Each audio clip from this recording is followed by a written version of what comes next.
Hello students, welcome back to class. Okay, we have had just a break for about 5 minutes. So I think that you now have strengths for following my lecture. Okay, so the remaining part of the lecture this morning will be dedicated to again, okay, discussing the an acceptance and some the issues regarding an acceptance. Okay, it's from the first part of the lecture. This morning we have seen again, the meeting of the minds. Okay, we have seen that in this country, in Thailand, the rule which is adopted in our civil and commercial code for the purpose of the formation of a contract, it is the mirror image rule. So, in order for a contract to be formed, okay, there must be an offer and there must also be an acceptance, which is indeed identical to an offer. There must not be any discrepancy. Okay, in the case where there is any discrepancy between an offer and acceptance, then the acceptance in question will be a new offer. But we have also seen the legal development in the certain jurisdictions. Okay, we have witnessed, in fact, a switch from a traditional rule, the mirror image rule, to the new approach, okay, the material alteration approach, in the sense that even in the case where an acceptance, okay, that is different from an offer, if the difference it is not the material alteration of an offer, okay, that means that if the acceptance, okay, does not in any way, okay, materially alter the terms of an offer, then that acceptance still operates as acceptance. Okay, we have seen that this legal development has been witnessed in at least the United Nations Convention on Contracts for International Goods, or the CISG,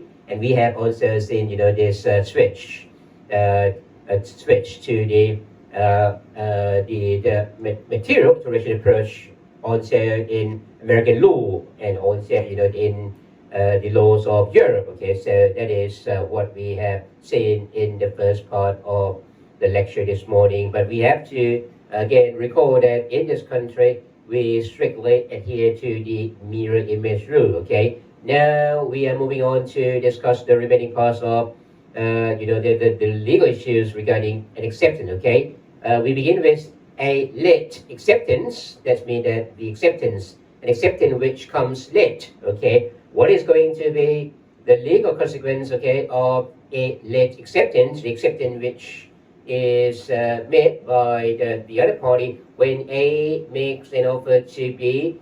B does accept A's offer, but the thing is that B's acceptance comes late. In this case, what is going to be the consequence of a late acceptance? Okay, again, okay, there is an offer. A makes an offer and B accepts the offer, but the acceptance which is made by B just arrives A late, or it just comes to A late, or we can also use the word out of time when the acceptance which is made by the other party, okay, is when the acceptance which is made by the other party arrives the first party is the offeror out of time. Okay, what is going to be the consequence of a late acceptance? Okay, indeed we have seen that when an offer is refused, the offer just lapses. Okay, similarly when the offer is not accepted, okay, we have seen the rule in the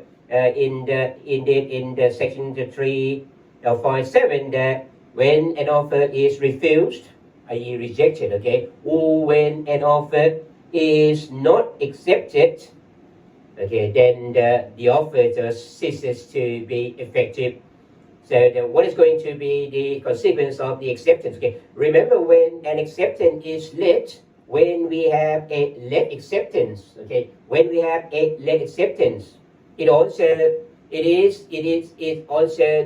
the case of what? It is also the case of the acceptance it is also the case of an offer which is not accepted within the term, okay, prescribed by law. Remember that the law say what? The law say that well, and an offer must be accepted within what time? Within the time specified by within the time specified, within the time specified by the offeror.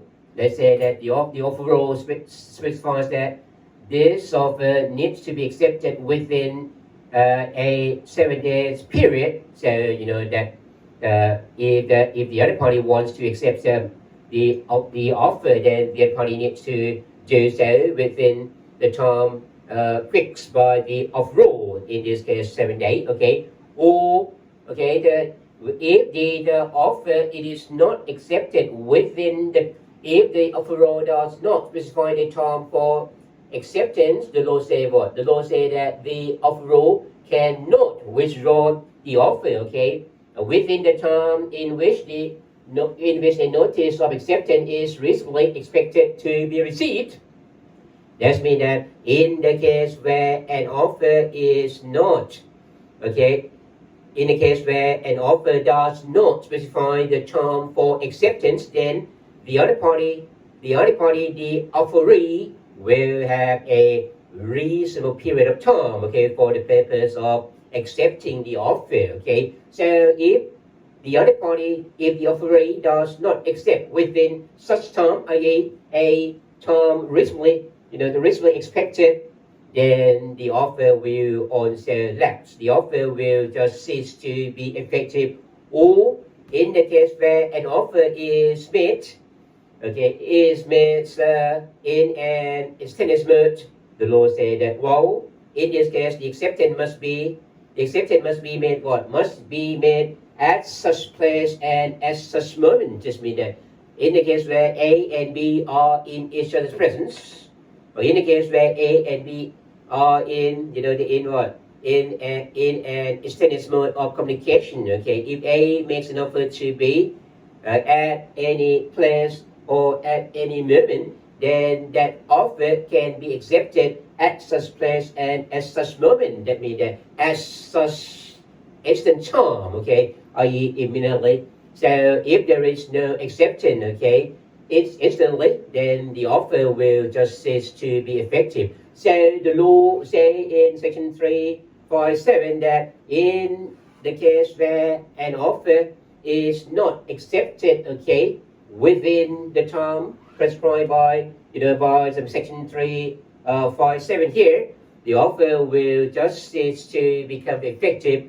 So when we back to the case of a late acceptance, when we talk about a late acceptance, it is also the case where there is acceptance, but the acceptance is not made. Okay, the acceptance is not made within the term.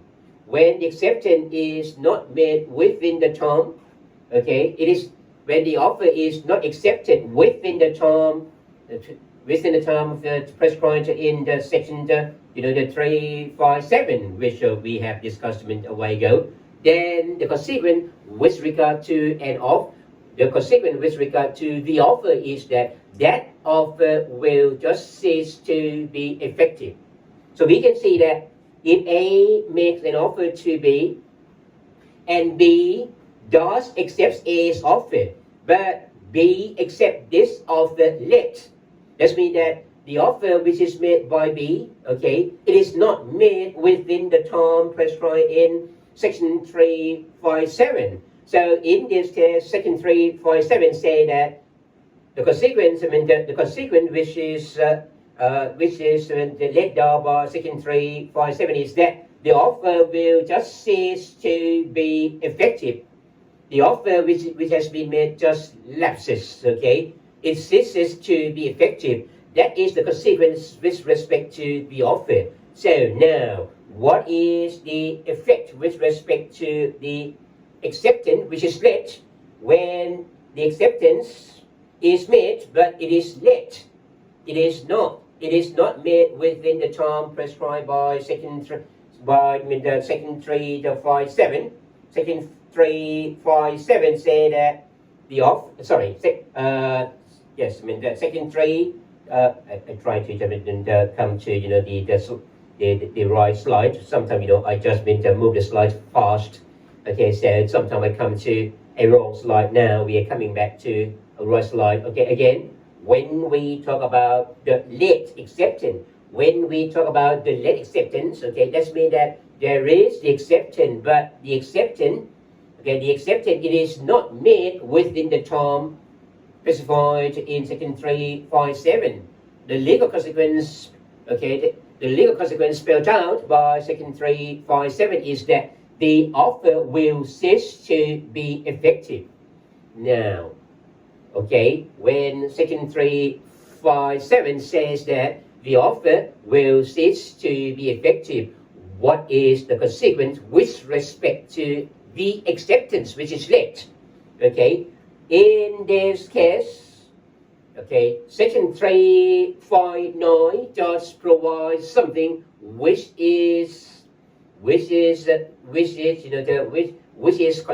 with Section 357. Remember, Section 357 say that the offer in this case will cease to be effective. So Section 359 says something which is consistent with Section 357.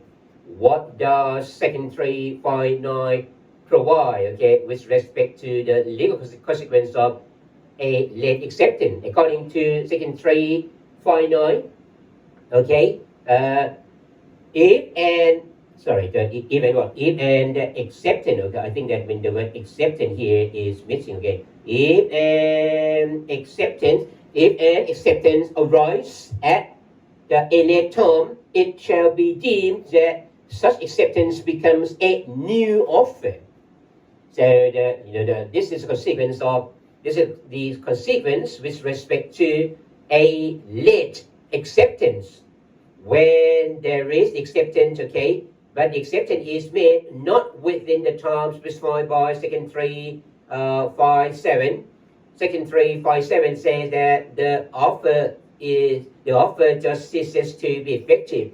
So Section 359 provides something, okay, something which is consistent with Section 357 by saying that in the case of a late acceptance, the acceptance which arrives at a late term will become a new offer.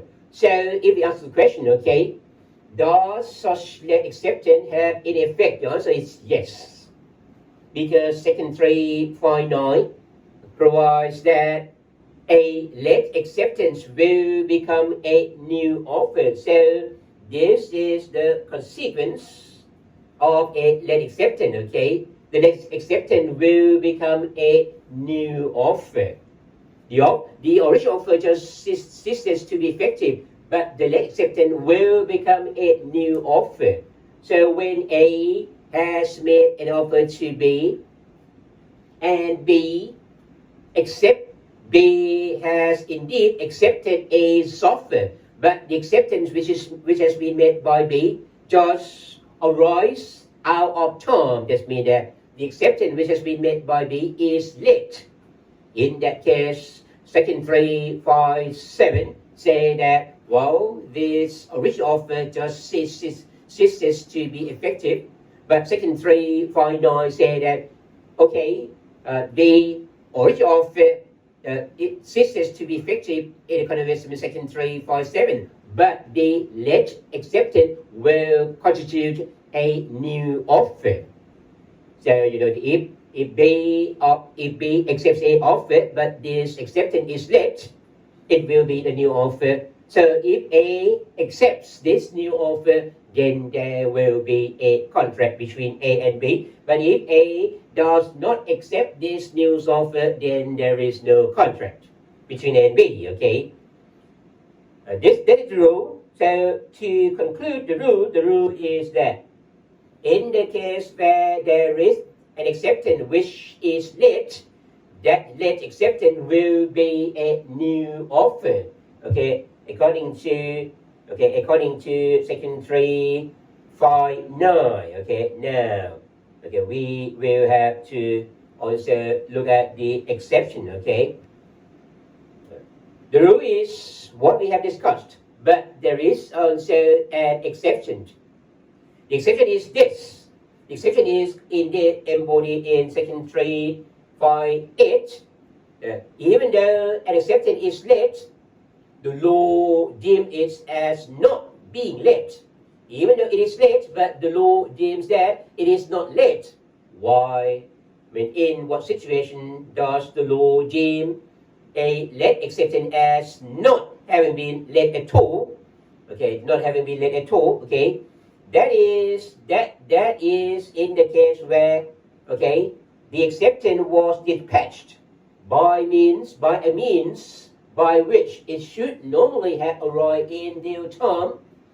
When A has made an offer to B, B has accepted A's offer, and B just sent or dispatched the acceptance by a means by which it should normally have arrived in due time. But the thing is that it should normally have arrived in due time, but it did not come on time. It has come to A late. A has made an offer to B, and B accepts the offer. Let's say that B just sent a letter. B just posted a letter accepting A's offer. When B sent the acceptance by post, okay, that is by a means by which this acceptance should normally have arrived in due time. So let's suppose that, okay, the letter which was sent by B should have arrived A signed, let's say that within just a 7-day period, because when the 7-day period, a week time should be a normal time, okay, should be a normal period of time for for the transmission of a letter from B to A. So when B accepted A offer, B dispatched the acceptance by a means by which it should normally have arrived in due time. But the thing is that it did not arrive in due time. It came late. When it came late, the offeror fails to give the other party a notice that the acceptance arrives late.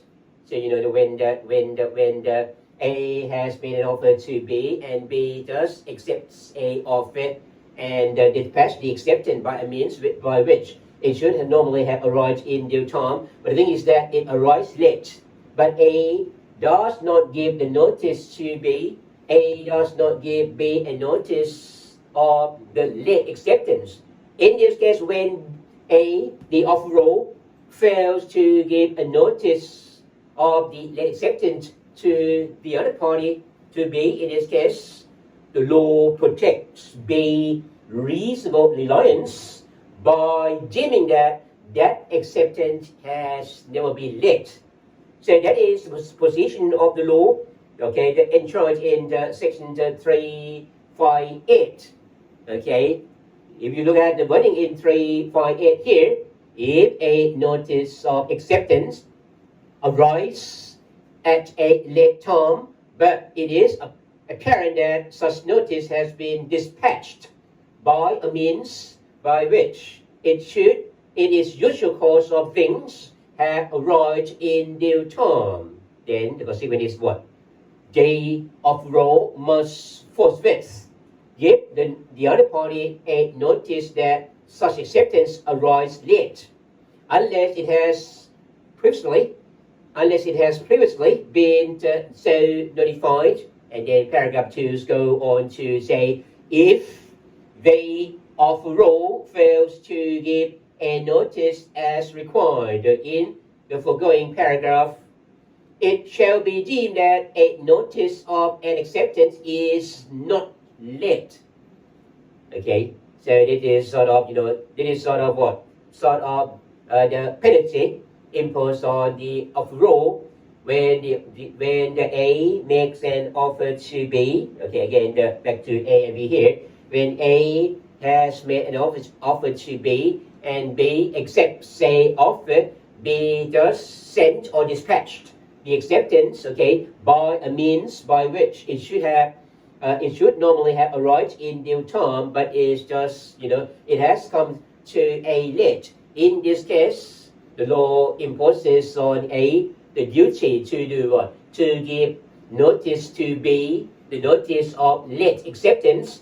If A does not give such notice to B, then the law just imposes on A penalty by treating the acceptance which is made by B as not having been late at all. So the acceptance which has been made by B, even though it is late, it is deemed not to have been late. Okay, so again, if we just analyze the rationale behind the law, okay, the reason why the law says this is because the law wants to protect, okay, the offeree's reasonable reliance. Because when the operators dispatch the acceptance, okay, by a means by which it should have normally, okay, arrived, okay, the off-road in time, right? In this case, right, the offeree should at least have some reasonable reliance on that acceptance, okay, that the operators has the reasonable belief that, well, that acceptance will be fine, okay. So that if the off-road, okay, if A does not want that acceptance to carry legal effect, then it is the duty of the off-road to just give notice of the late acceptance, okay, to the offeree, okay, to B in this case, okay. So that is the position of law in the section 358, and the reason I think that seems to be very, very straightforward, okay. Let's have a look at an example, okay, in the support of your understanding, okay, on this point. Let's suppose that we have Alex and Betty here, okay. Alex, he is in Bangkok, okay. Alex from Bangkok sent to Betty, okay. Betty is in Chiang Mai here, okay. Alex sent a letter to Betty, okay, in order to make an offer for a sale of his car. Alex sent a letter to Betty from Bangkok to Chiang Mai in order to make an offer to sell Alex's car, okay. And the letter sent by Alex did not specify a period of an acceptance, okay. Remember, when an offer does not specify a period for an acceptance, then the law say what? The law say that, well, the offeror cannot withdraw that offer, okay, within the time, okay, within the time what? Within the time in which a notice of acceptance is reasonably expected to be received. That means that in this case, Betty will have a reasonable period of time for making an acceptance, okay. In this case, okay, Betty will have to accept Alex's offer within the time, within a reasonably expected period of time, okay. Otherwise, the offer made by Alex would just lapse, okay.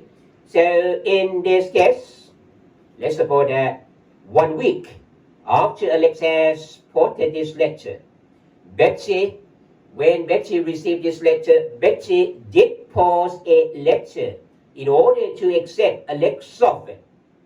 Remember, Betty is in Chiang Mai, okay? So Betty just posted a letter. This letter was intended to be an acceptance, okay? The acceptance of Alex's offer. And in this case, Betty sent this acceptance by post.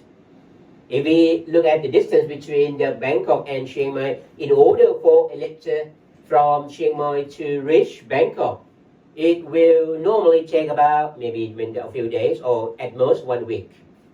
Okay, in fact, a few days, just 2 to 3 days. But at most it should be 1 week. Okay, at the latest it should be 1 week. But the thing is that at that time there was a riot, so that the postal service was at halt. The postal service just came to a stop for, let's say, for the whole month. So the letter from the letter from in this case Betty from Chiang Mai, okay, could not just travel to Bangkok, okay, in due time. But in fact, Okay, when we talk about the sending of the letter by post from Chiang Mai to Bangkok, normally this letter should have arrived late, maybe in a week or in just a few days, at most in a week. Okay, in this case, Betsy's letter reached Alex 1 month after Betsy had posted it.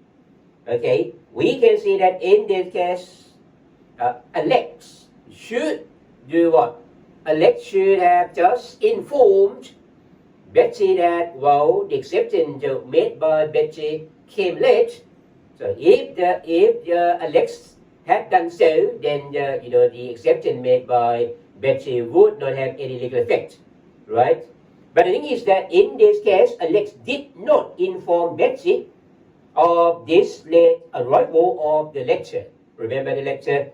This letter to constitute an acceptance. Okay, so even though it was posted by post, that means that it was dispatched by a means by which it should have arrived, okay, the off-road in due time, but it came late.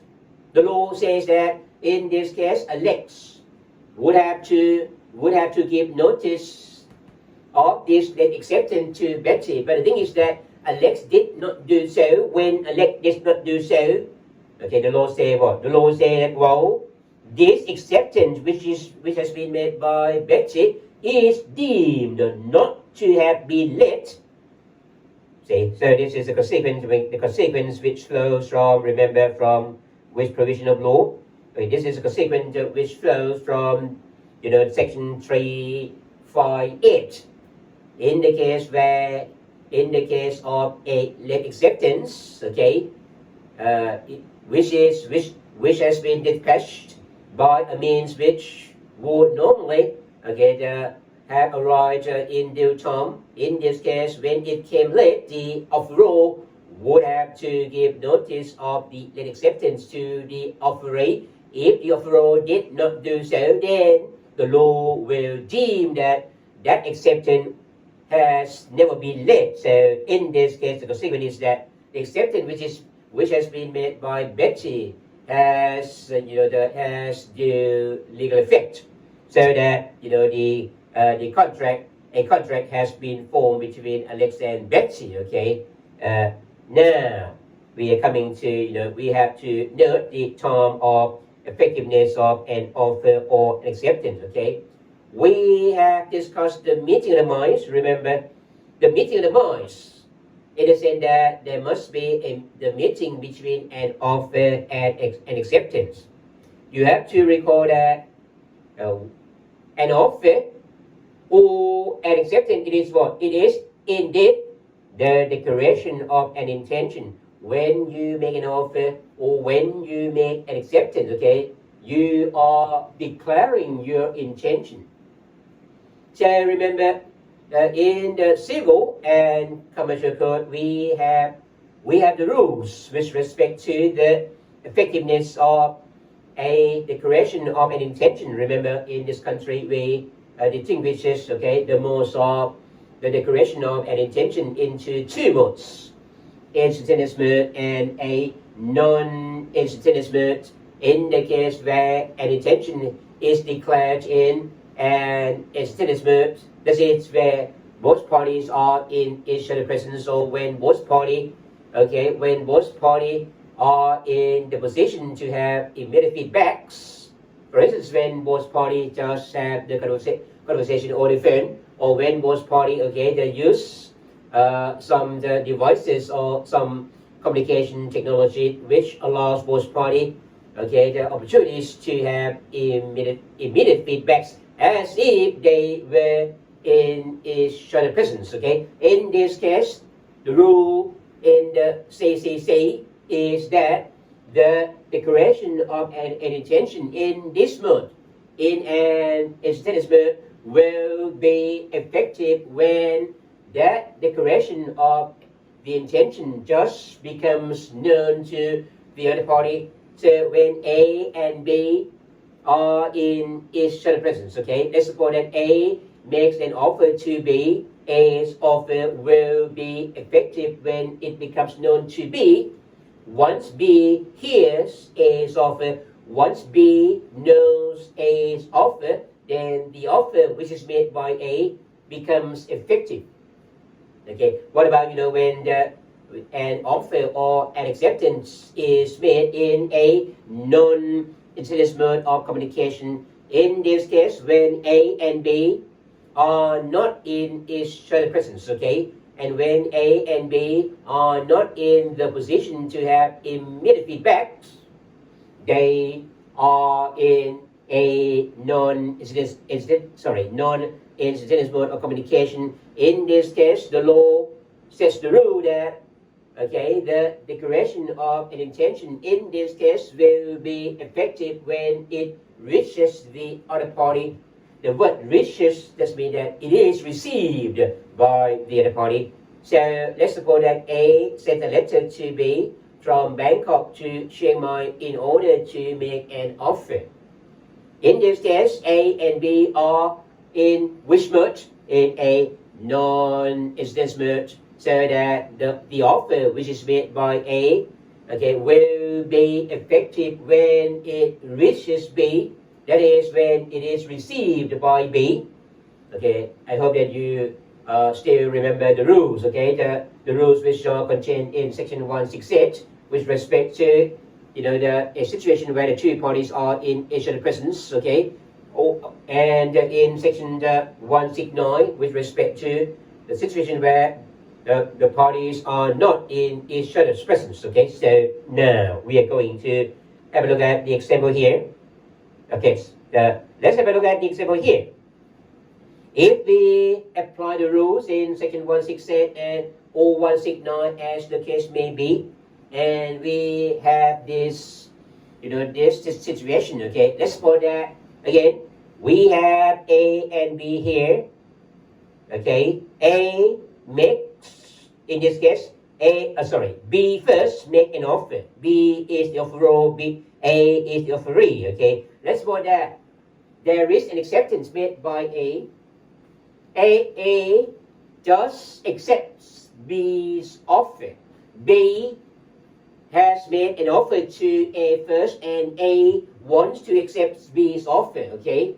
Both A and B, they are not in each other's presence, okay. In this case, the acceptance which is made by A in response to B's offer, okay, will be effective when? Okay, when it reaches B, because A and B, they are not in each other's presence, okay? So they are in which mode? They are in a non-instance mode of communication, so that a declaration of an intention in this case will be effective when it reaches the other party, or when when it is received by the other party. In this case, when A makes an acceptance in response to B's offer, and A and B are not in each other's presence, in this case, the acceptance which is made by A will be effective when it reaches B, that is when it is received by B, okay, according to, of course, section 169, correct? Okay, so a contract between A and B is formed, right, as soon as the acceptance just reaches the data offeror, i.e. when the acceptance which is made by A here is received by B. Remember, B in this case is the offeror. So we can just apply the rule, okay, the rule in section 169 here. 169 seems to be clear enough. Okay, this point in section 169, which can apply to this situation, the Civil and Commercial Code also has section 361, which in fact repeats the position in 168 and 169. Okay, if you look at the section 161, it provides as follows: a contract between persons who are at a distance is formed at the time when a notice of acceptance reaches the off-roll. Okay, remember the keyword is at a distance. That means that when A and B are at distance, when A and B are not in each other's presence, okay? Or put simply, when A and B are in a non-incident mode of communication, in this case, okay, a contract is formed when an acceptance just what? When a notice of acceptance reaches the off-roll. So in this means that this section 361 is not quite necessary because we can indeed apply section 169, okay? When the A and B are not in each other's presence, when A and B, when the parties are far apart, when they are not in each other's presence. Okay, remember a contract is formed when the acceptance becomes effective. In this case, that when A makes an offer to B and B accepts a offer, when A and B are not in each other's presence, okay, the rule in section 169 is that the acceptance which is made by B will be effective when it reaches A, right? So when A makes an offer, again, let's suppose that A makes an offer. An offer is made by A, okay, to B. When A make an offer and B want to accept this offer, okay, and A and B are not in each other's presence. In this case, the rule in section 169 is that, okay, the acceptance which is made by B will be effective as soon as it reaches A, i.e. when it is received by A. Okay, this is the rule in section 169, but section 361 just repeats the same thing by saying that a contract between A and B here, a contract between persons who are at a distance, is formed at the time when a notice of acceptance, that is the acceptance which is made by B here, reaches the off-roll. When the acceptance made by B here reaches A, or when it is received by A, then there is a contract between A and B. So what is embodied in section 361? It is not anything new, okay? It is something which has been said by section 169. But 169 applies to, apply to what? 169 applies to any declaration of an intention, okay? It does not apply only to an acceptance. It applies to all declarations of an intention, okay? But we can also apply 169 to an acceptance, given that an acceptance, it is also a declaration of an intention, okay? Now, okay, I'm going to move on to what case, okay? I think that I have just brought to you a comparative law with respect to English law, okay, concerning the communication between the parties. Remember when we talk about the rules in English law. In English law, the communication of an acceptance will become effective when it is received, okay, except that in the case where an acceptance is posted, okay, when the acceptance is made by post, in that case, the English law will resort to the postal rule, okay. I think that I have brought this to you already, okay. I do not need to repeat this part of the lecture, okay, in the lecture this morning, okay. Now we are moving on to a waiver of a notice of acceptance. Again, back to this picture. In order for a contract to be formed, there must be, of course, an offer and an acceptance. Okay, A makes an offer and B accepts, say, offer. A makes an offer and B makes an acceptance of this offer. Right? The thing is that we need a notice of acceptance in order for a contract to be formed. Okay, there must be a notice of acceptance. A makes an offer and B need to just give A a notice of B's acceptance. So that means A will know that, well, there is an acceptance from B. B needs to give a notice of acceptance. Okay, when there is an offer from A and when there is a notice of acceptance from B, then there is the meeting of the minds. There is a contract between A and B. Okay, the rule is that we need a notice of acceptance. B, the offeree. Okay, given that A is the offeror. Okay, A makes an offer, so that A is the offeror. When the offer from A, okay, is effective, then B will have to make an acceptance. B will have to give a notice of acceptance. This is the rule. But there is also an exception. In fact, two exceptions. There are also exceptions. Okay, there is no need on the part of the offeree to give the offeror any notice of acceptance. In these two cases, okay, in these two cases, 1 and 2 here, coming to the first case, there is no need for any notice of acceptance if the offeror declares an intention that a notice of acceptance is not necessary, it is not needed. If A makes an offer to B, A may just make clear from the beginning that, well, B does not need to give a notice of acceptance. You may wonder, well, when B does not need to give A any notice of acceptance, how can A know that there is an acceptance from B? We are going to answer this question later. Okay. Now moving on to case number 2. Another case. Case number 2. The case 2 in which a notice of acceptance is not required is where what?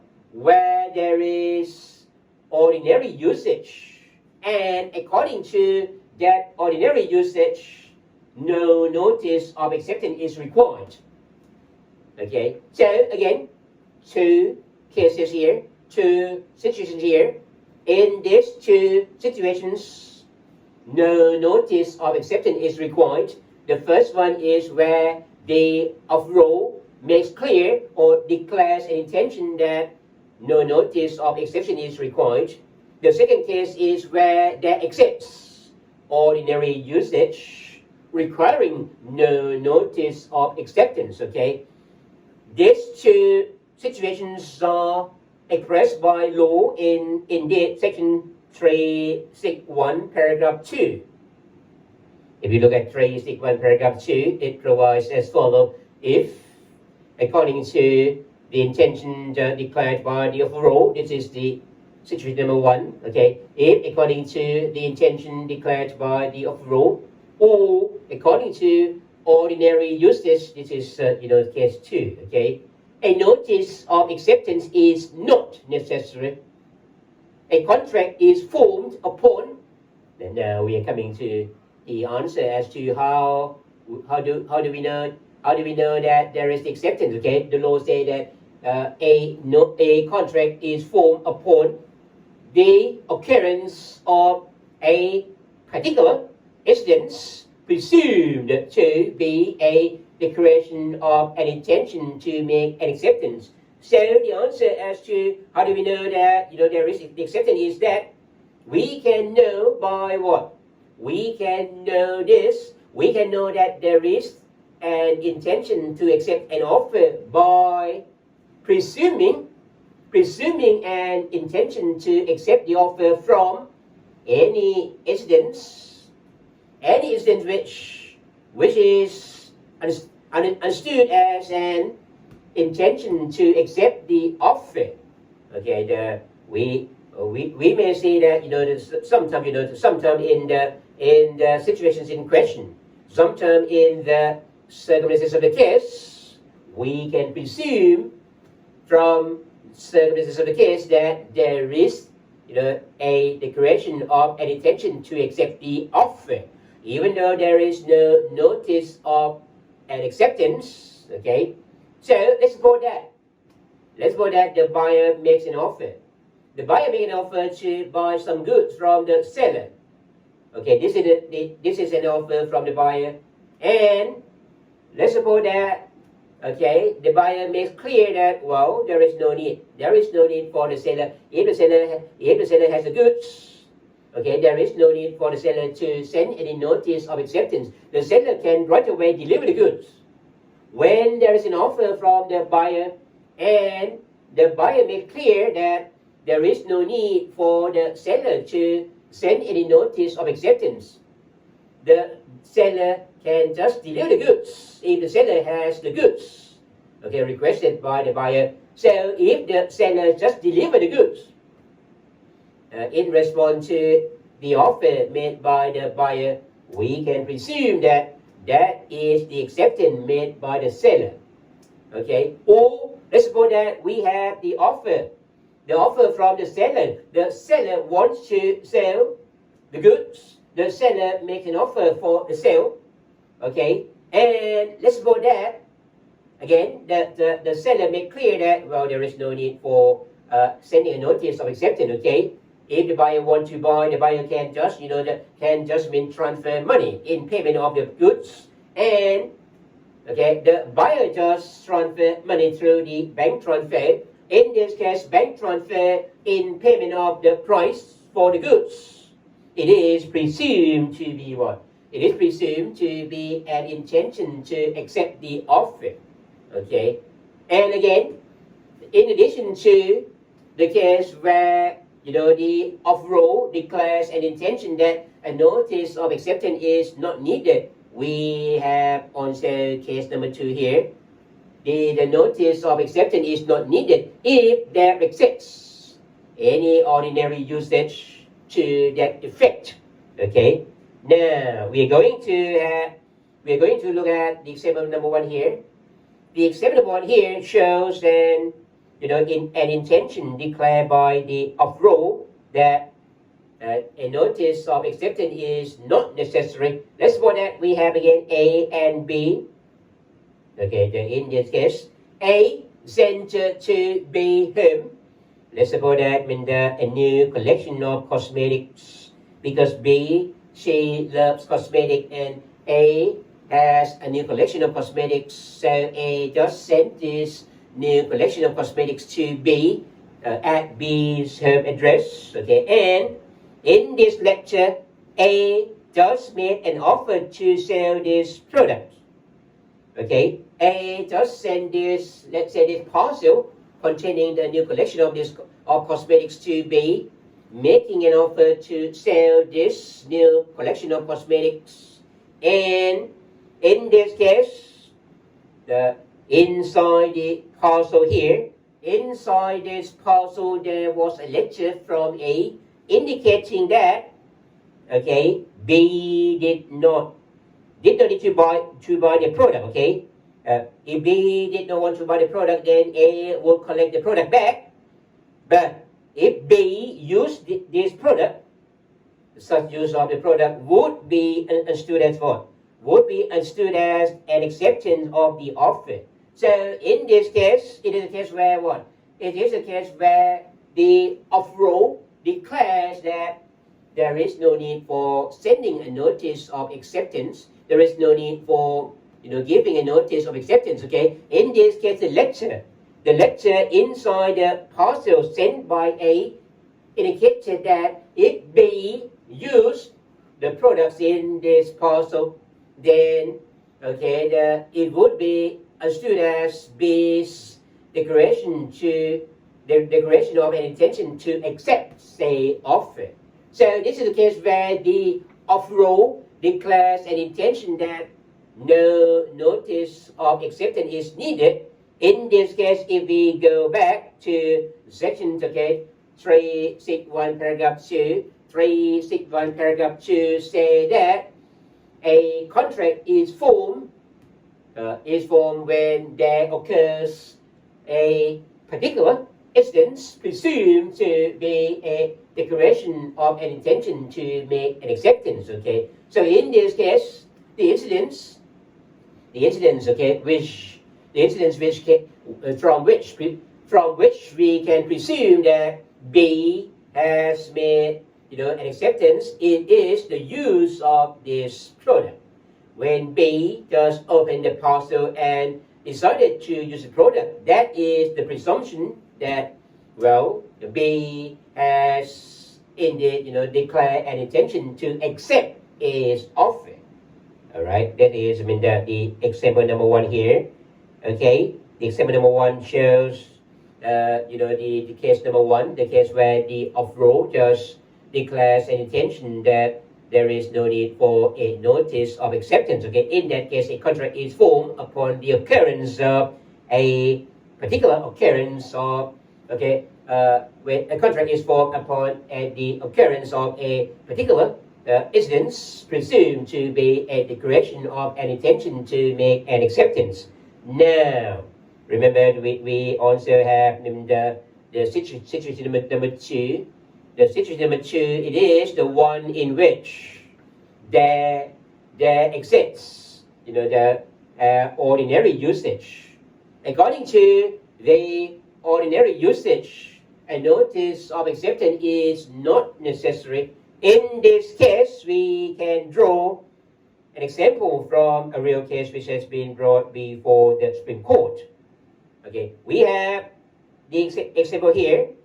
This is, in fact, drawn from the real case which has been brought before the Supreme Court. Okay, with respect to ordinary usage, this case was concerned with the formation of a contract. Okay, regarding the radio communication services, the mobile phone. That you look at the year in which this case was decided. Okay, 2005.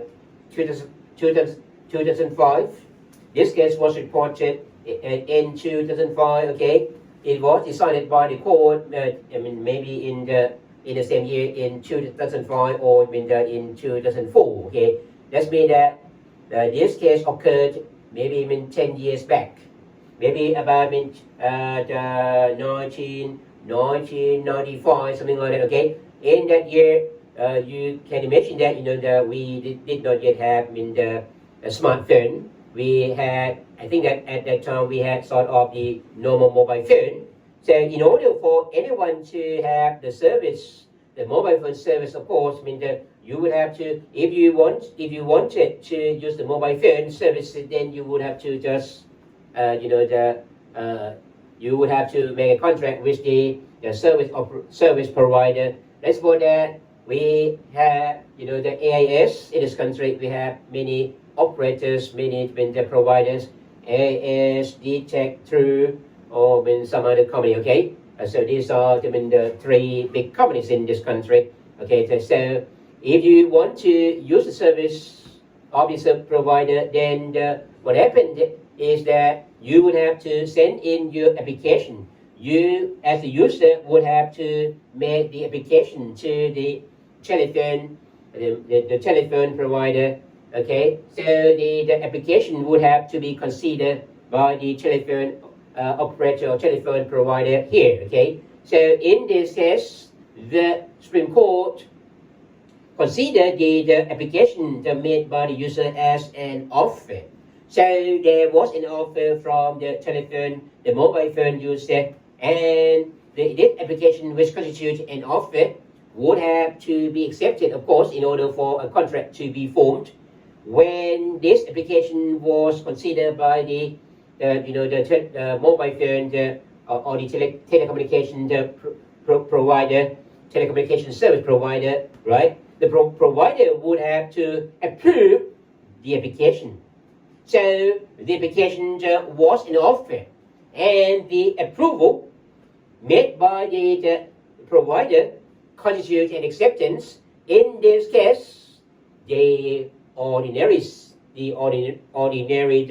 usage is as follows. Okay, in this case, when the service provider, when the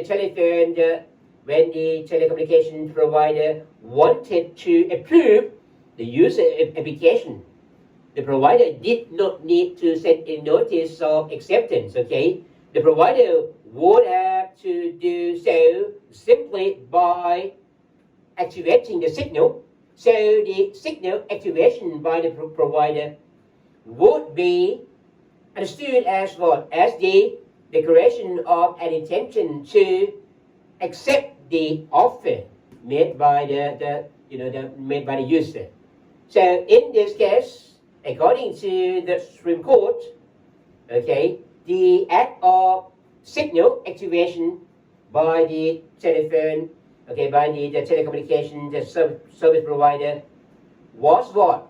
Was the act of declaring an intention to accept the offer made by the user, okay? So this is the ordinary usage, okay, in this business, okay? So we, in this case, did not need to have any, the notice of acceptance, okay, to be made by the telecommunication service provider, okay? The act of activating the signal by the telecommunication service provider could be the presumption of the declaration of an intention to accept the offer. Okay, so this is the real case which has been brought before the Supreme Court. Okay, so again, okay, the application from user was an offer, and then the subsequent approval made by the telecommunication service provider was an acceptance. But in this case, according to the ordinary usage, there was no need for notice of acceptance, okay? Simply because there was the ordinary usage to the effect that the signal activation by the provider, okay, it could be presumed to be what? It could be the presumption of the declaration of an intention to accept an offer. If we go to the wording in section 361 paragraph 2 again, okay, the law say that in this case, if there is the ordinary usage like this, okay, that there is no need for a notice of acceptance. Okay, in this case, a contract is formed upon the occurrence of a particular instance presumed to be a declaration of an intention to make an acceptance. So in this case, according to the Supreme Court, the signal activation by the telecommunication service provider, it is a particular instance presumed to be a declaration of an intention to make an acceptance. Okay, so oh my God, I have given the lecture for an hour already. Okay, so there are been the three more things.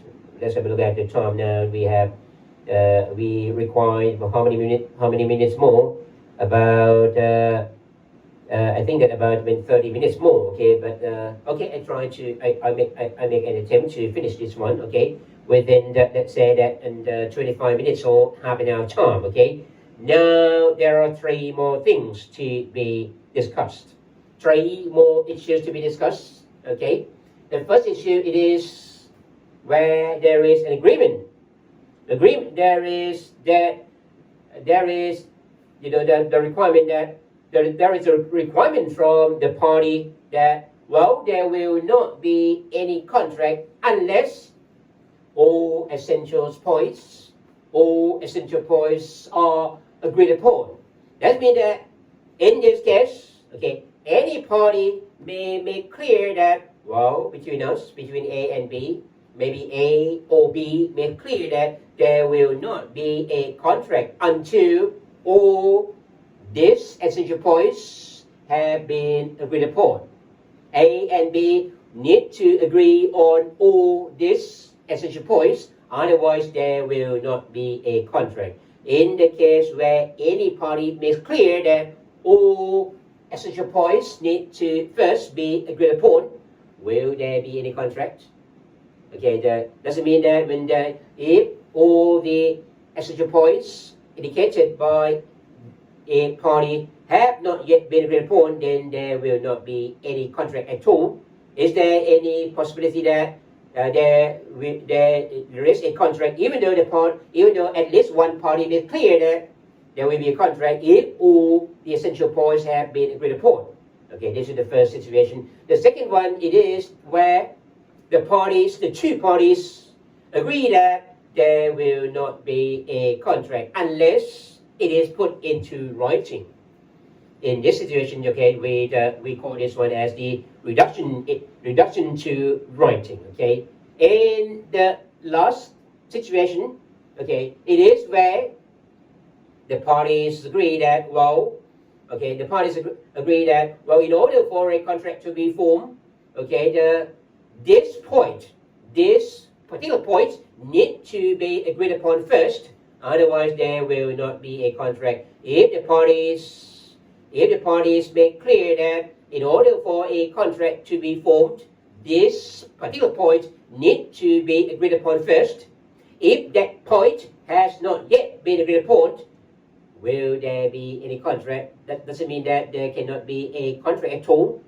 Okay, even though the parties have agreed that this particular points need to be first agreed upon before a contract is formed.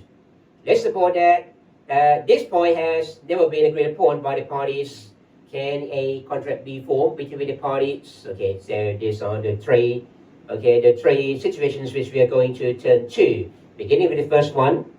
Okay, the first one is where any party declares that agreement on all points is essential in order for a contract to be formed. That means that, okay, if we have A and B, let's suppose that A alone makes clear that there will not be a contract until all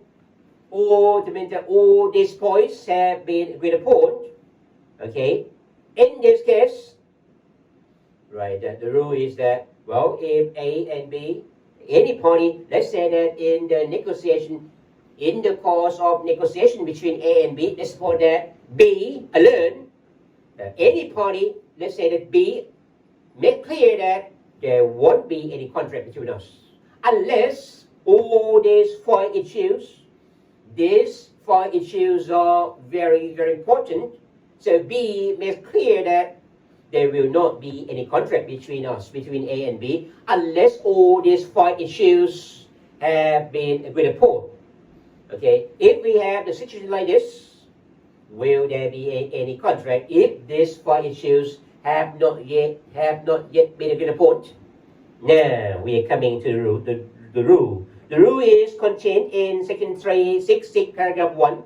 Okay, if any party, look at the word any party, it doesn't mean that both parties need to indicate this. If any party indicates that there will not be a contract until or unless all points, okay, all essential points as indicated by that party have been agreed upon, then the rule is that if all those points have not yet been agreed upon, then there will not be any contract. In case of doubt, there is no contract.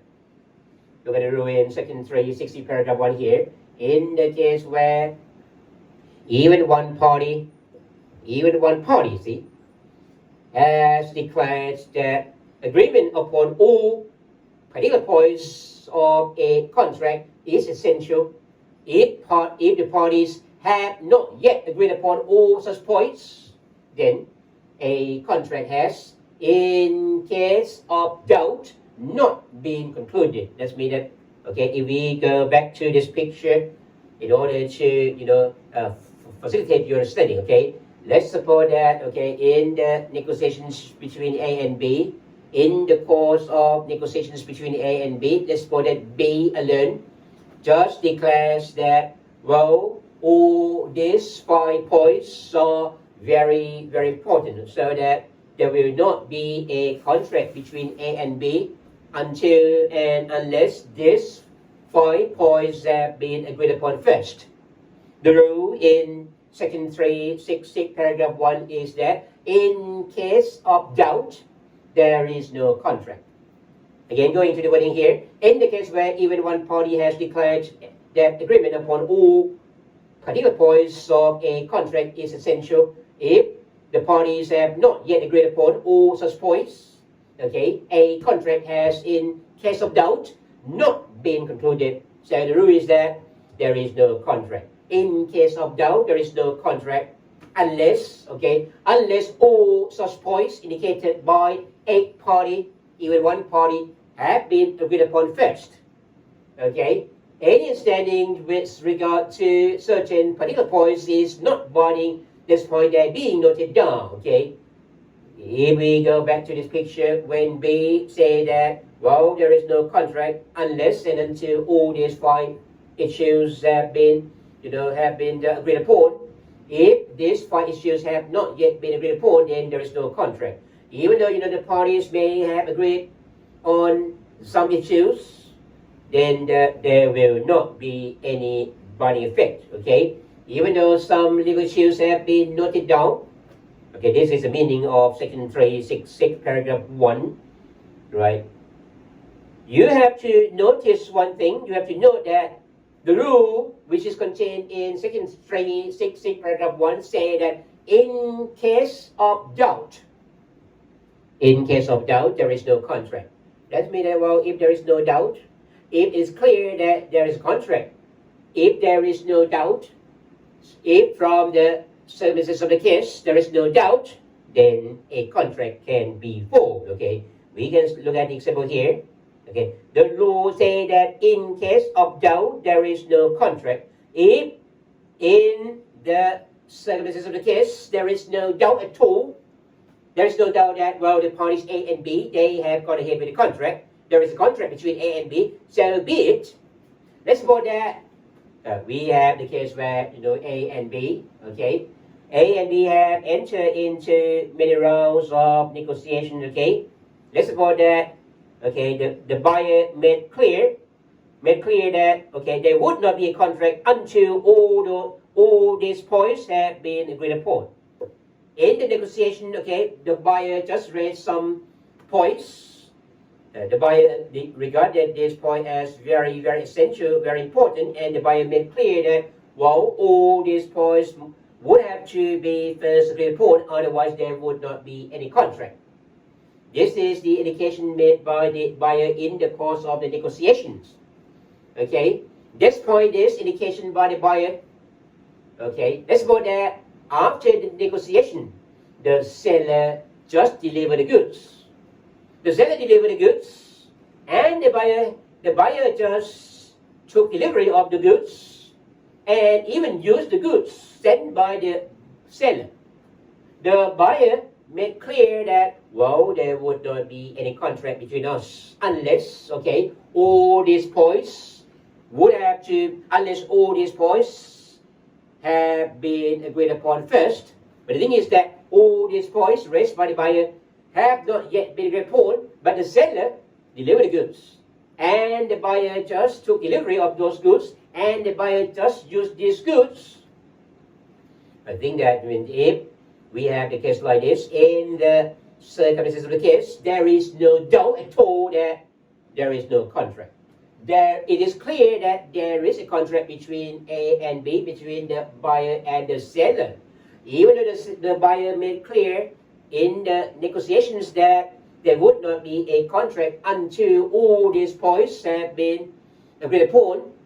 Okay, but the thing is that even though all these points have not yet been agreed upon, the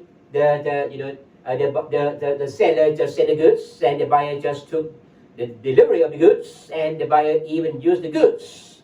So from the circumstances of the case, it is clear that there is a contract between A and B. In this case, there is no doubt that a contract has been formed between the seller and the buyer. Again, the rule in section 366, paragraph 1, which say that in case of doubt, there is no contract until all the points addressed by even one party have been first agreed upon.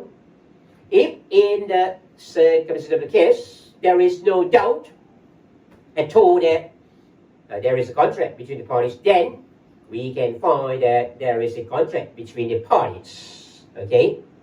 Now, moving on to the second situation. Okay.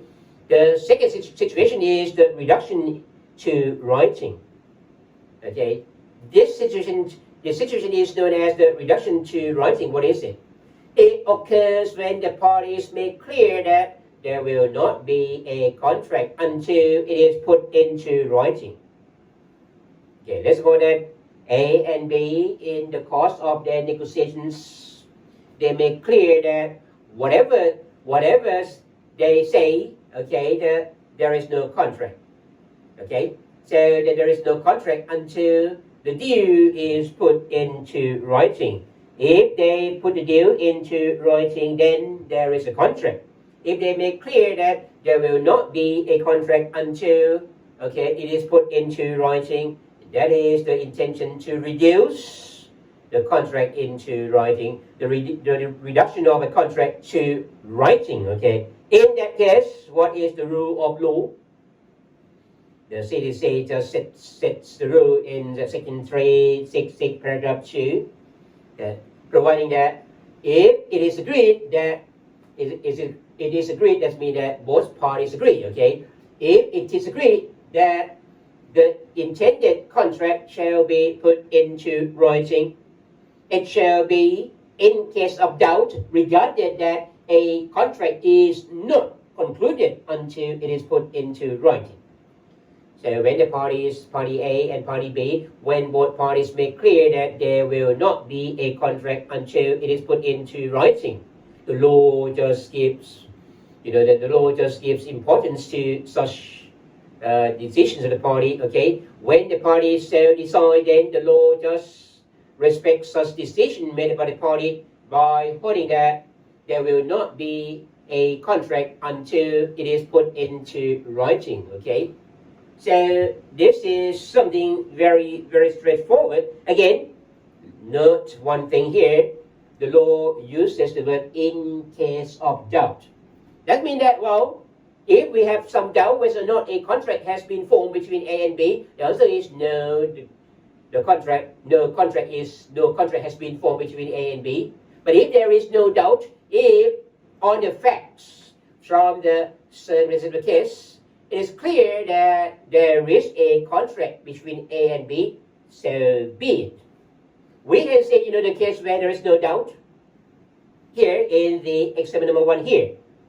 Again, after a series of negotiations, let's say that A, even though, that they, A and B, they enter into negotiation, and in the course of negotiations, they make clear that there would not be a contract until the deal is put into writing. Let's suppose that, the B wanted to borrow this, the antique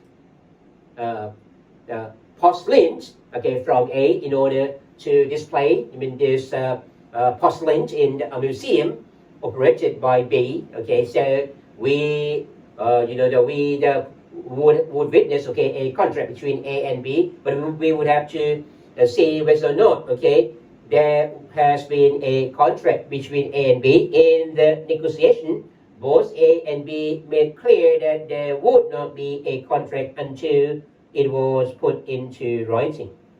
Okay? The thing is that despite this indication by A and B, the indication that there would not be a contract until the deal was put into the writing. The thing is that, remember, in this case, B wanted to borrow all this porcelain from A in order to display all this in B's museum. But the thing is that A just sent the porcelain to B. Okay, A sent porcelain to B, and B even paid the rent. When the intended contract required B to pay rents in installments, and B even paid, the first installment of rent. In this case, when A sent the porcelain and B even made payment, would there be any doubt that would there be any doubt as to the formation of a contract? I think that from the circumstances of the case, there is no doubt that there is a contract between A and B.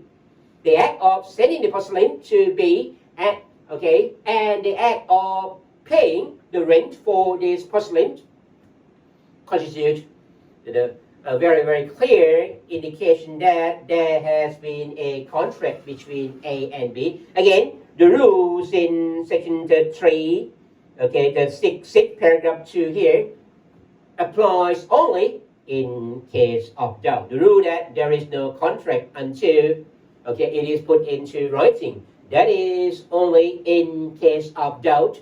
But if from the circumstances of the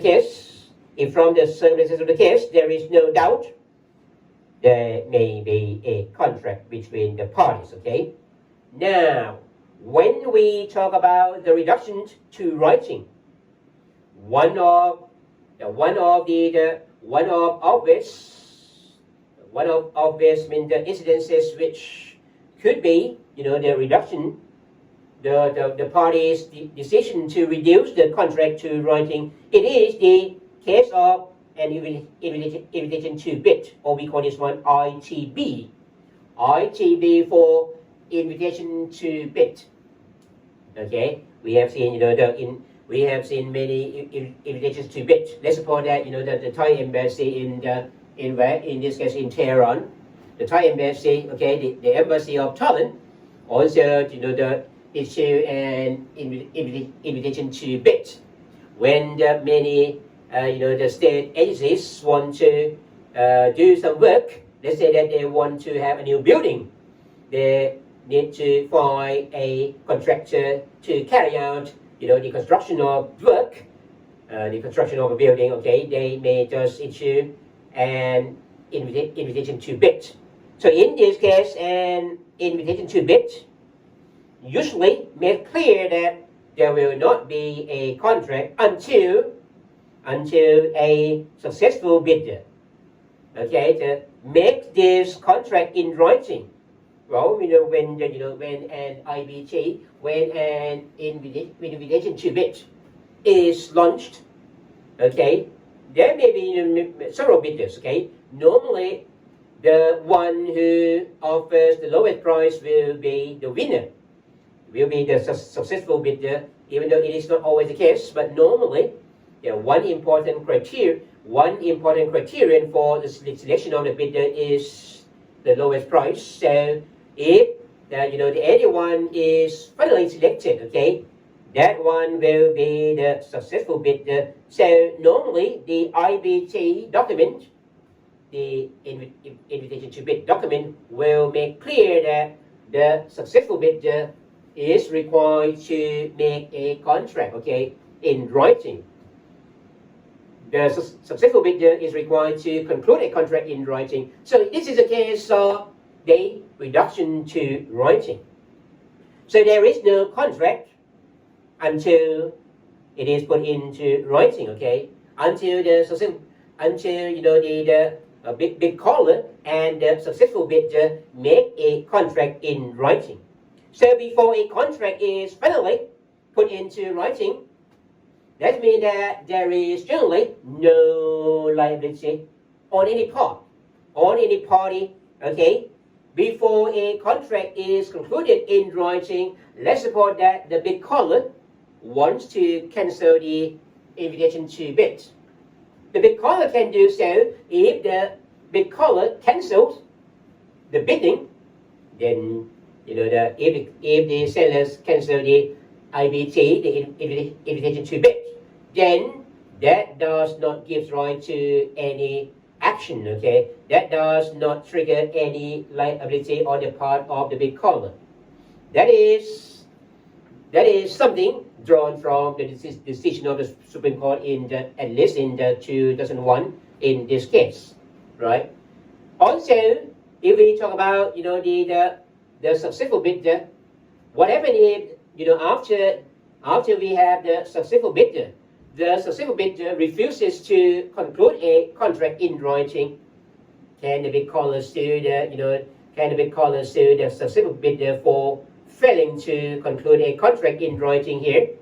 Well, in this case, the Supreme Court has also render a decision in the direction that there is no liability on the part of the successful bidder in the event where the successful bidder fails to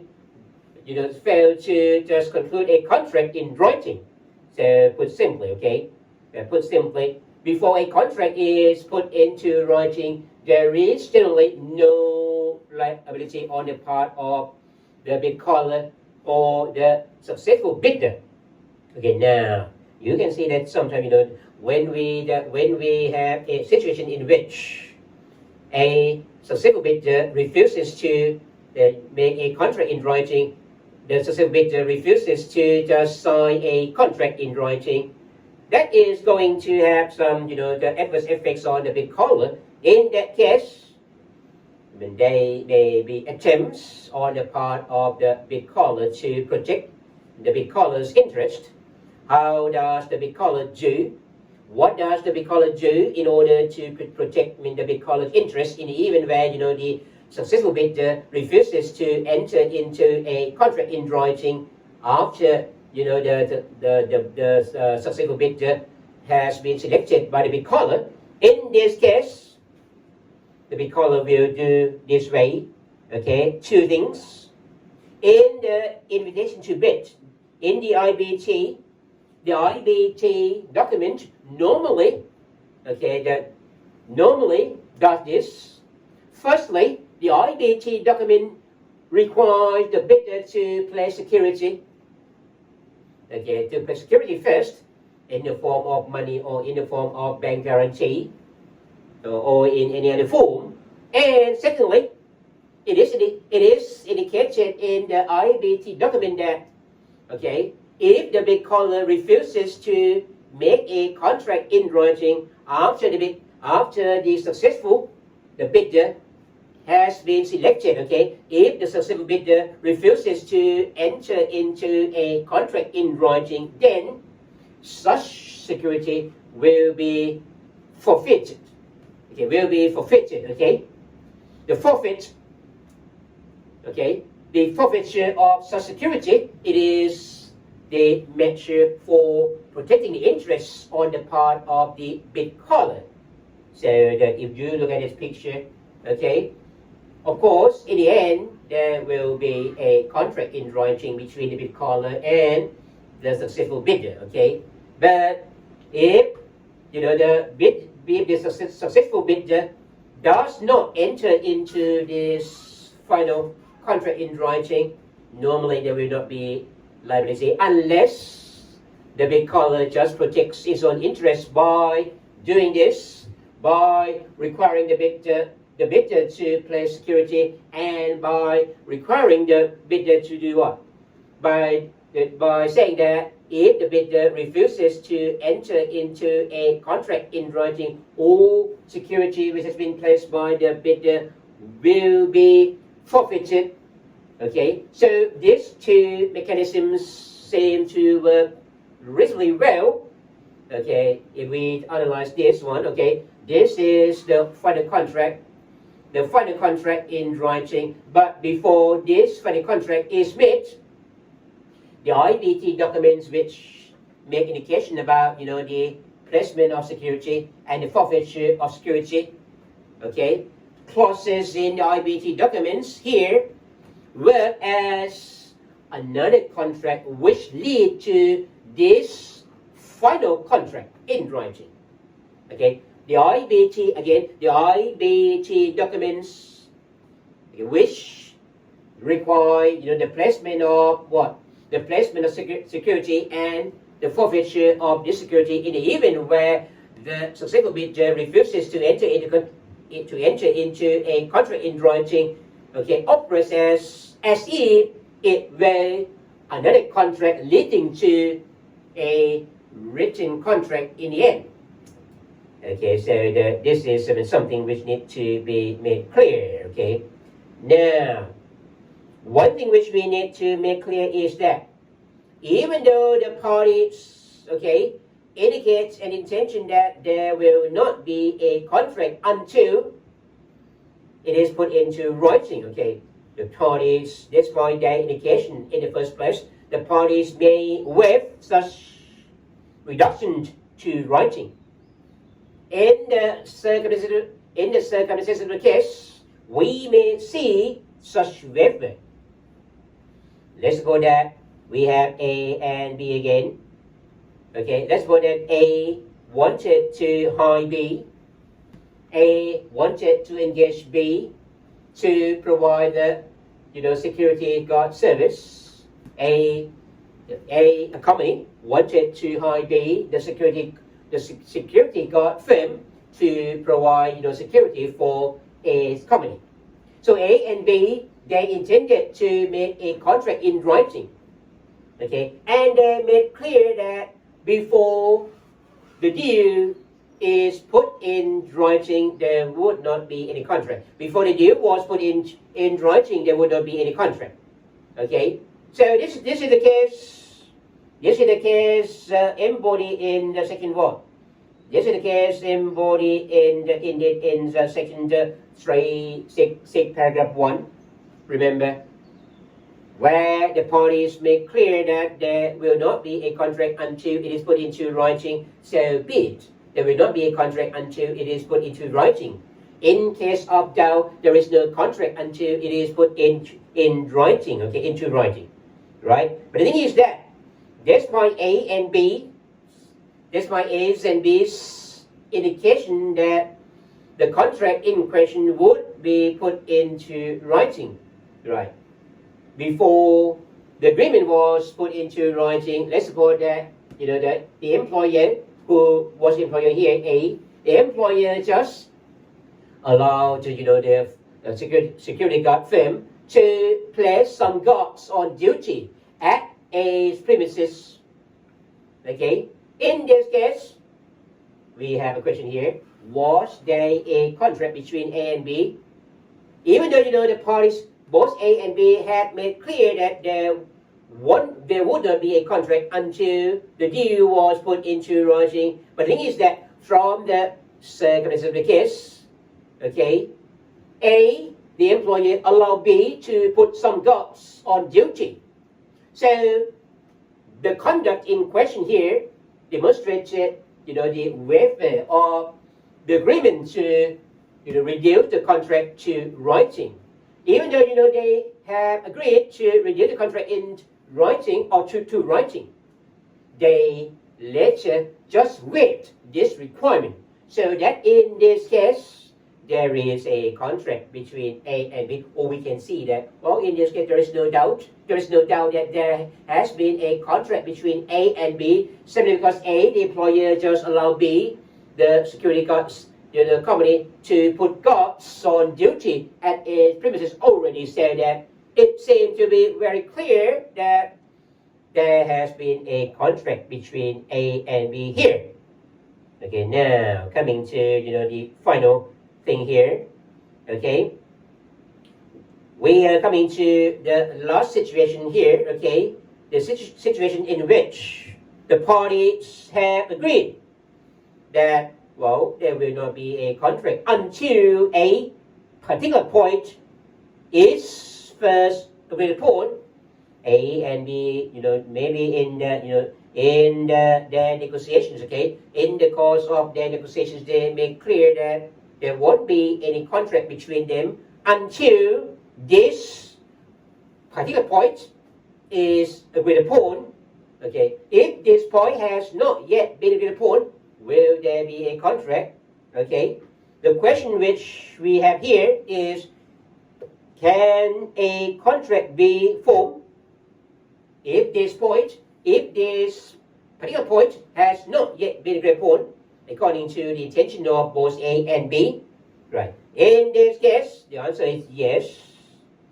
Even though the parties have agreed so, even though the parties have agreed that there will not be a contract until this particular point is first agreed upon, but we can have a contract if what? We can have a contract if the parties treat the contract as in existence, if the parties treat that a contract has been formed between them, okay, and it may be inferred from, maybe it's from the conduct of the party or from the circumstances of the case, that the parties have intended to just ignore or disregard such particular points, even though they had made clear from the beginning that there would not be a contract until this point was first agreed upon, okay, and this point has not yet been agreed upon, okay, but from the conduct or from the service of the case, we can see that both parties treat the contract as already formed, okay, so in that case the party just have intended to just ignore or disregard such point, okay. Now, look at what the law say here. What I have said just now is what the law just states in section 367. 367 provides as follows: in the case where the parties to any particular contract, okay, have regarded that the contract has been concluded, but in fact have not yet agreed on any particular points, upon which agreement thereon must be completely reached. The parts on which agreements has been reached are valid if it can be inferred that such contract could nonetheless be concluded even without agreement on such points. Well, the wording seems to be quite confusing, okay? The wordings used in section 367 here seems to be quite difficult, but the thing is that it only means what I have just explained to you. It means just that A and B, they have made clear that there won't be a contract until this point, until this particular point is first agreed upon. But the thing is that this point has never been agreed upon, but A and B, they treat in the way that there has been a contract between them already, okay? In that case, if A and B have treated so, that means that they have intended to disregard such particular points, okay? We can just infer, okay, from some conduct or from the circumstances of the case that the parties have just decided to disregard this particular point. Maybe this, point, it is so trivial so that the parties decide to ignore it, okay? So we can just, understand this provision by looking at this example. Let's suppose that we have again A and B. We have A and B. Let's suppose that A is a private company and B is a software development firm. Okay, now today, there are many schools, many institutions, okay, that try to launch e-learning services, okay. Let's suppose that when A, the university just engage B, okay, to do what? The university intended to engage B to do what? To just offer e-learning software, okay. So put simply, A, the university just wanted to buy the software from B, but the two parties, A and B, they entered into negotiation first. Okay, during negotiations, A and B, they have made clear that there would not be a contract until one important point is first agreed upon. This important point is the venue of arbitration. This intended contract would contain, the arbitration would contain an arbitration clause, and the parties A and B here made clear that there would not be a contract until one important point, the venue of arbitration, okay, was first agreed upon. And on the facts, this point has never been agreed upon because the parties A and B, they have not yet made the final decision as to this venue of arbitration. They simply did not know whether to choose, the Malaysia or Bangkok as the seat or the venue of arbitration. So even though they had made clear from the beginning that there would not be a contract until this point, the venue or the seat of arbitration, okay, was first agreed upon. Okay, even though they had made this clear, but we can see that that both A and B, they have done something in a way that it is understandable. It is understood that A and B treat the contract as already in existence, Okay, both A and B. Okay, let's say that they have done something from which we can presume that A and B treat this contract as having been formed. A received the software. A received the e-learning software from B. Okay, and A indeed just put this software into full operation. Okay, the software which was received by A was used by A. Okay, B sent A the software and A just put this software into full operation. Okay, would it be clear that that there was a contract between A and B here? Would that be clear? Even though A and B had made an indication that there would not be a contract until this point, the venue or the scene of arbitration was first agreed upon. On the facts, A and B had not yet agreed upon the scene of arbitration, okay? But A and B treated in the way that this contract has been formed, okay?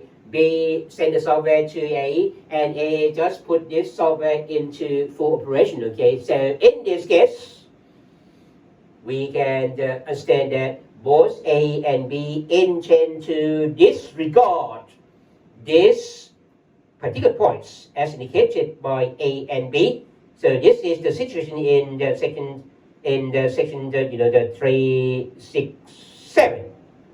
Okay, back to 367 again. Okay, in order for you to have a clear picture again, even though the wording in the section 367 seems to be difficult, but you can just you can understand this if you just read that in the light of the example which I have just given you earlier. Okay, just a while ago indeed. Okay, in the case where the parties to any particular contract have regarded that the contract has been concluded, but in fact have not yet agreed on any particular points upon which agreement thereon must be completely reached.